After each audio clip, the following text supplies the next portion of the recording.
This is William Auger, please feel free to call me Wes, presenting my story, The Buckytruck, which was entered and won into the Stories to Change the World 2020 contest. Stories to Change the World was started by Alexis M. Thompson in 2016, and to view the whole story and to find out more about the publishing, please visit alexismercedes.com/STCW3. Now presenting my story.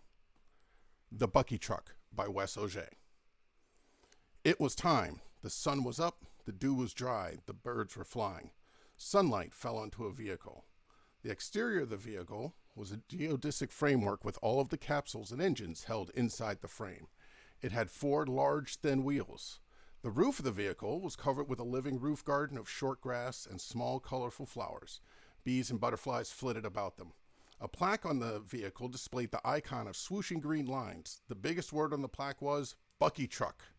Beneath the name was written the tagline, Local Nutrient and Resource Recycling. The Buckytruck was parked alongside several other similar vehicles.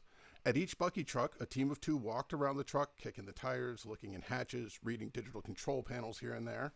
The driver of this particular truck sat alone in the cab. He flipped the switch and the electric engine hummed to life. A few hissing noises, thumps, and a soft humming noise, and the Buckytruck, as it was called, was ready. The driver gave a look at the clock hologram projected onto the windshield, as if looking at it longer would change what time it actually was.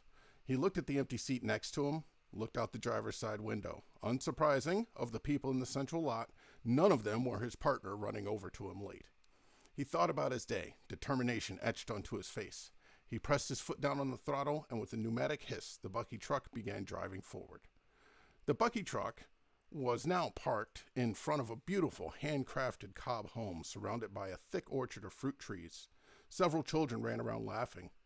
The Buckytruck was parked directly next to a group of barrels all piped together. A small hose was pumping fuel into the truck. The driver and the resident of the home had their sleeves rolled up and were throwing logs into the open container of the truck. The logs were all soft and nearly falling apart. They were covered in all sorts of mushroom and fungus growths. The driver called up a menu on a small digital control panel next to the open container. He scrolled down until he found the code for hugelkultur inputs. Plus, I'm going to add those fungal growths as a separate resource, get you a better return ratio that way. Add it to the fuel input, you should be good. The resident smiled. Thanks. The control panel beat back a number followed by 3 little letters. The driver hit the button. With a soft hiss, a small door thumped close. 2 little clunk noises, and the door hissed back open. The container was now empty and even seemed sanitized and sparkling clean. The resident stepped up, pressed a few buttons on the control panel. She looked it over for a few seconds and then made an excited little ooh and pressed buttons. The doors closed, and a few hisses and thunks later, the door opened. There was a burlap bag filled with soft, loamy compost, a bundle of wooden rods held together in a burlap rack, and a plastic container full of compartmentalized seeds. A few pleasantries later, and the Buckytruck wheels hissed, spun on the compressed dirt road, and the truck zoomed off down the little road back to disappear into the orchard.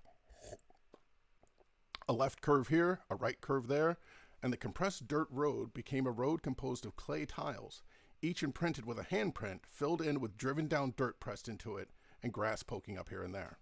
To tell the truth, he really didn't have to drive all that far to the next residence on his route. It was the type of distance his grandmother used to call down the block, a phrase he never quite understood. A few curves later, and the road became cobblestone. Thanks to the magnetic suspension on the Bucky's wheels, the ride was smooth as always. Thanks to the fact that the driver was being impatient and pushing the throttle, the Bucky bounced more than it should. The next residence was obviously a prefab home. It looked like a traditional suburban home. There was a small red barn behind it. The resident of this home was shoving an overly large straw bale into the truck's bin. Why don't they get you one of those new trucks? The driver ran around the outside and tightened down a bolt on one of the connectors on the truck's geodesic frame. No way, man. This was hand-built with love. None of those printed vehicles for me. The resident removed 2 large burlap bags full of compost from the truck, balancing a plastic container full of seeds on top. Where's your partner? Don't they always send 2 on a route? The driver was moving back around to hop into the truck. Last I saw him, he jumped into his bike car and pedaled off to a reggae festival. Some children ran up and were trying to work together to carry off the bags of compost. The resident looked over the seeds in the container. I'm surprised they didn't get you a fallback. Plenty of folks want to drive a Buckytruck. As the driver hopped through the frame and into the cab of the vehicle, he laughed. Shh, I didn't tell anyone. I'm covering for him. The next house in the route was a simple corrugated steel residence. Most of the surrounding field was filled with solar panels. The Buckytruck was plugged into the array and charging up. As the truck powered up, the control panel display showed the official conversion of electric power into biomass. The resident was standing next to the open container, holding a big box of random cut-up plastic. The driver was looking at the box of plastic cutting, asking, "What's this? Why didn't you process any of this?" The resident was awkwardly holding the box. "Well, don't you got a processor on your Bucky?" The driver pointed at the corrugated steel building. "No, you can print out an entire house with your setup, and you don't have a processor in that whole thing?"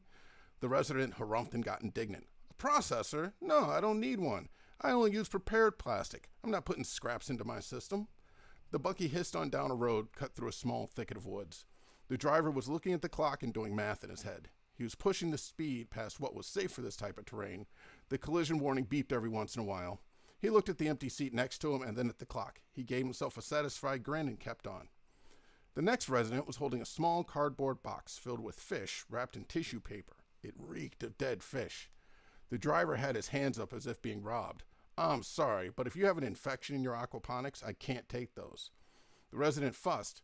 "But that's where I get 80% of my nutrients, and I need a new stock of fish."